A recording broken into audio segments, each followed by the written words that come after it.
Buckle up. Trump just hit the drone industry with a legislative drone strike. DJI dropped the Matrice 400 like it's the new Iron Man suit, and iFlight released some goggles that might actually be self-aware. Also, Walmart's going full Jetsons, Mavic 4 Pro gets a firmware glow-up, DJI is trying to take on Insta360, and, get this, a drone school on a farm is changing lives in Cowichan. My name is Finn, this is Weekly Drone News, and today's episode is so packed we should have filed a NOTAM. Let's go. So, Trump, drones, executive order. That's not a combo we expected this week, but here we are. In a rare twist, the US government actually did something drone positive. The executive order is basically a cheat code to speed up integration of drones into US airspace, military ops, and your local delivery routes. All right, highlights. 1. Beyond visual line of sight is finally on the FAA's to-do list, with a deadline. This could mean commercial drone deliveries get fast-tracked like a Starbucks mobile order.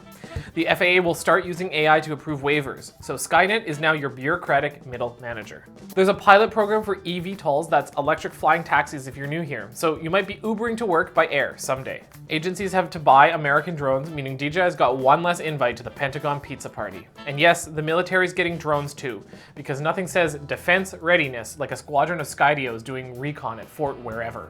Overall, the order is trying to boost jobs, secure drone tech, and maybe, just maybe, get drones to deliver your Prime Day haul without making it feel like a sci-fi fever dream.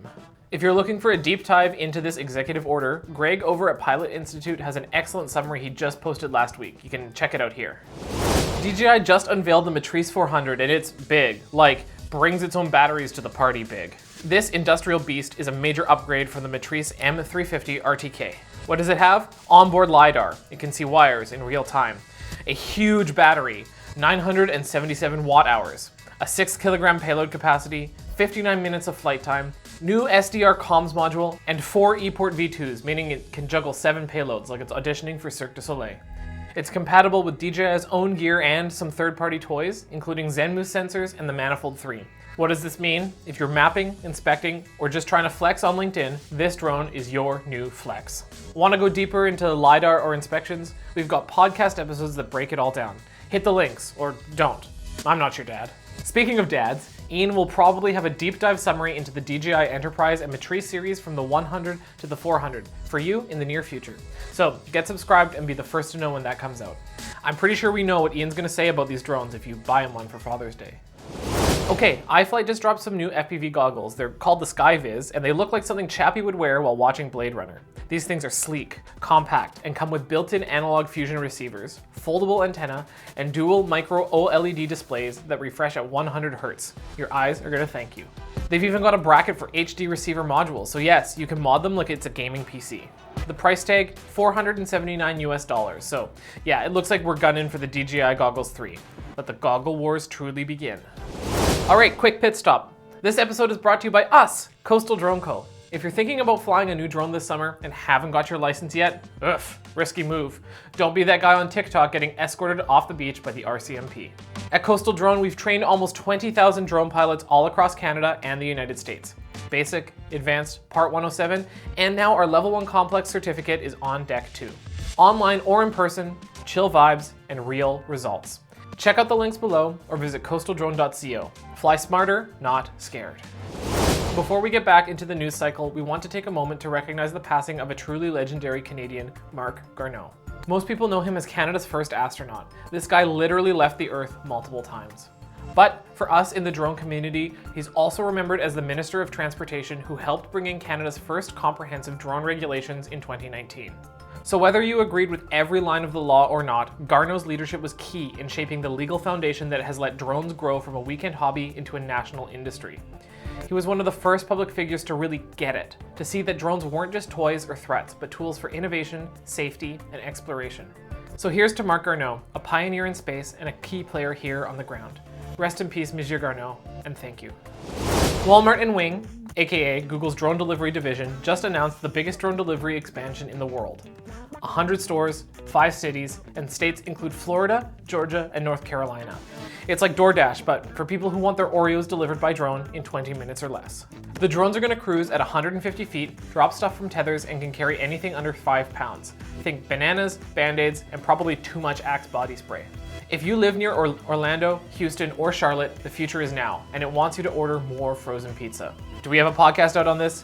Absolutely we do. Check it out here. DJI's Mavic 4 Pro just got a firmware upgrade. It's now version 01.00.0200. This update improves flight stability, camera control, and tracking. The bad news, you probably can't get the drone if you're in the US since it's basically a ghost on the DJI store right now.